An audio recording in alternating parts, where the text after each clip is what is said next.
Fidèles internautes de Dabarou TV, chers téléspectateurs, mesdames et messieurs, bonjour. Mardi 14 novembre 2023, c'est la revue des titres des journaux parus et déjà parvenus à notre rédaction qui s'installe dans vos maisons.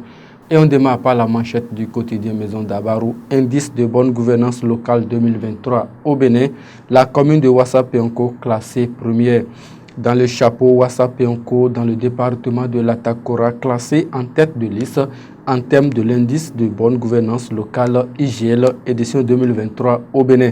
Sur les 77 communes, elle est première pour la qualité et les performances dans la délivrance et l'accès aux services publics aux populations. La bonne gestion du maire Koto Oromare saluée et reconnue selon le journal Dabarou. La suite de cette information est à lire à la page 2 du journal. Le Grand Regard ce matin parle de la médiation de la crise guinéenne et se demande si Boni Yahi est déjà en fin de mission. Poste de secrétaire exécutif de la mairie de Tokuntuna, le maire Blaise Bekakoa va de beauté en beauté, pense le journal de Edouard Adodé. L'œil du Bénin nous donne à lire ce matin électrification de ce G2 de Perere. Adam Chabibouko fait jaillir la lumière pour de meilleures conditions d'apprentissage. Actualité politique au Bénin, les membres du parti MPL de la 20e circonscription électorale déposent le tablier. Du coin info, réforme du secteur de la décentralisation au Bénin entre élus et secrétaires exécutifs. La collaboration s'impose pour maintenir l'élan de développement. Après 6 journées de ligue professionnelle, Coton FC, Buffle du Borgou, Damissa et Dragon toujours loin des attentes. Le Béninois libéré placard en manchette ce matin, fin des îles de Guillaume Soro et audience avec Tiani. Nouvelle rébellion en Côte d'Ivoire ou réconciliation Ouattara-Tiani. Démission collective du MPL dans la 20e circonscription électorale.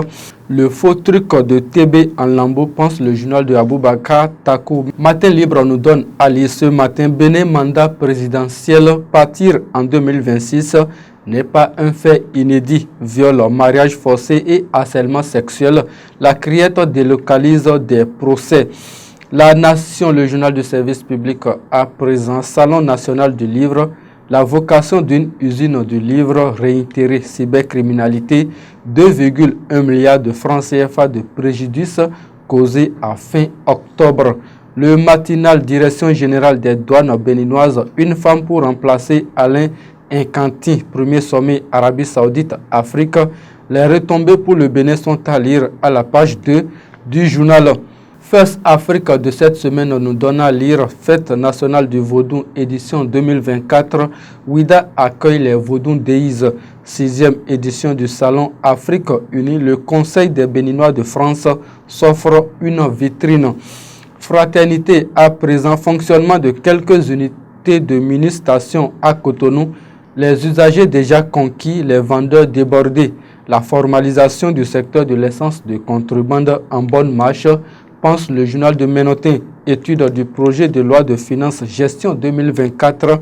Les audiences publiques démarrent ce jour au Parlement. Les autres titres du quotidien Maison Dabarou à présent à travers une cagnotte hebdomadaire de 150 000 francs CFA. Richard Boni Ouro soutien des jeunes entrepreneurs béninois.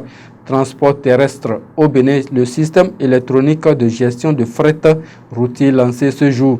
Gabon, le pouvoir militaire annonce l'élection présidentielle pour août 2025. Promotion de fin d'année, 3 bonnes nouvelles pour les abonnés de Canal Plus Bénin dans les colonnes du journal Maison Dabarou. Merci à Gloria Chabi pour la réalisation. Ce sera tout pour cette revue des titres. Merci de nous avoir suivis. Retrouvez-moi demain pour un autre numéro. D'ici là, portez-vous bien et très bonne journée à tous.